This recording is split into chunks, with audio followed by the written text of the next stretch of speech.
اعوذ باللہ من الشیطان الرجیم بسم اللہ الرحمن الرحیم یا ایھا الذین آمنوا لا ترفعوا اصواتکم فوق صوت النبی ولا تجہروا لہ بالقول کجہر بعضکم بعض ان تحبط اعمالکم وانتم لا تشعرون۔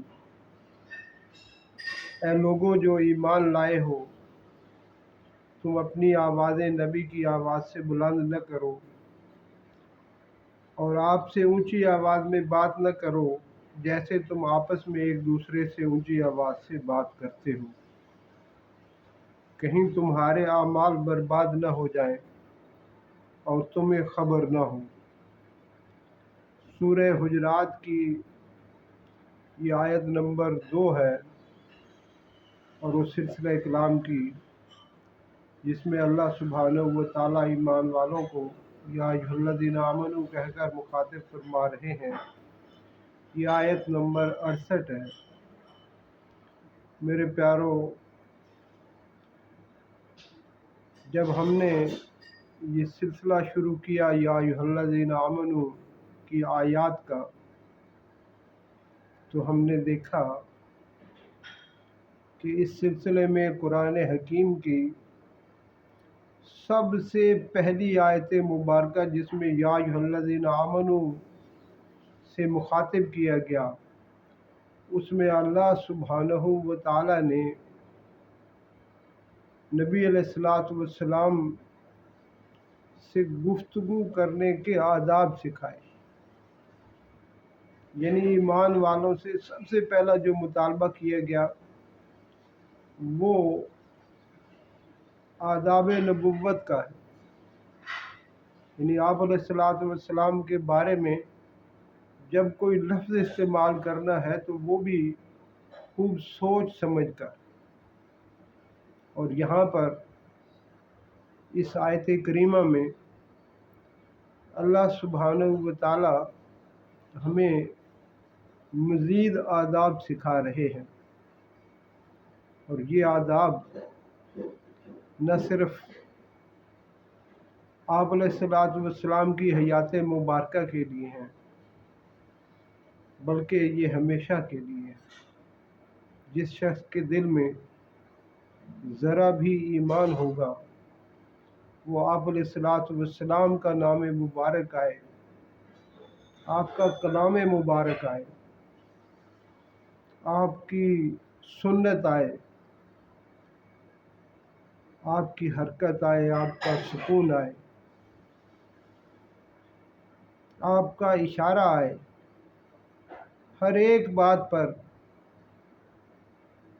وہ اپنی جان قربان کرنے کے لیے تیار ہوتا ہے۔ میرے پیارو، صحابہ رضوان اللہ علیہم اجمعین جناب رسول اللہ صلی اللہ علیہ وسلم کو کبھی نام لے کر نہیں بلاتے تھے، ہمیشہ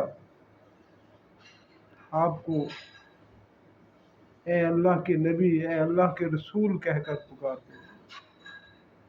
میرے پیارو، یہ سب سے عمدہ نام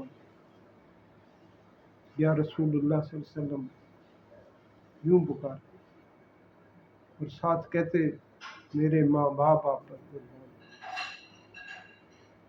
میرے پیارو، جناب رسول اللہ صلی اللہ علیہ وسلم کی آواز سے کبھی اپنی آواز بلند نہیں کرتے تھے صحابہ۔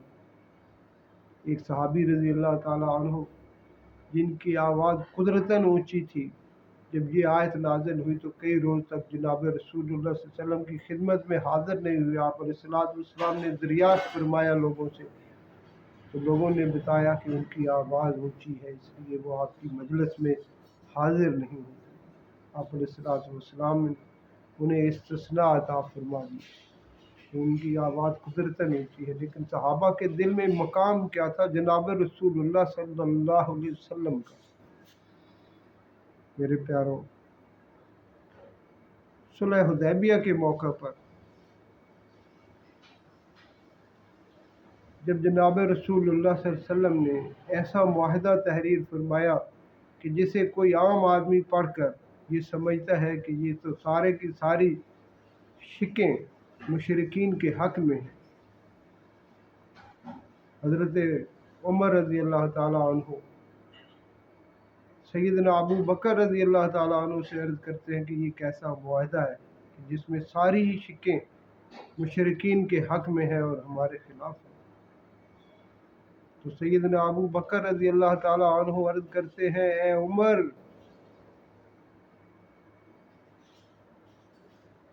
وہ اللہ کے رسول ہیں۔ میرے پیارو، اس کا مطلب صرف یہ نہیں ہے کہ آواز بلند نہ ہو، بلکہ آپ کے ہر فیصلے کے سامنے یوں سر تسلیم خم کر لیا جائے۔ یہ بات ابو بکر سے سیکھنی پڑے گی۔ میرے پیارو، اللہ سبحانہ و تعالیٰ نے فرمایا کہ یوں جیسے تم ایک دوسرے سے گفتگو کرتے ہو، ایسے رسول اللہ صلی اللہ علیہ وسلم سے گفتگو نہیں کرنی ہے۔ رسول اللہ صلی اللہ علیہ وسلم اللہ کے رسول ہیں۔ لوگوں، اس بات کو سمجھو۔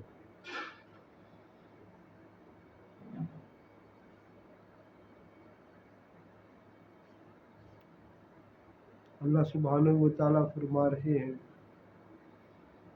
کہ اگر تمہارے اندر دنیا کی ساری بھلائیاں موجود ہوں، دنیا کے سارے خیر موجود ہوں، لیکن اگر تم نے نبی کی آواز سے اپنی آواز کو بلند کیا، تمہارے دل میں نبی کا تقدس نہ رہا، تم نے کوئی ایسا لفظ استعمال کیا جو نبی کی شان کے خلاف تھا،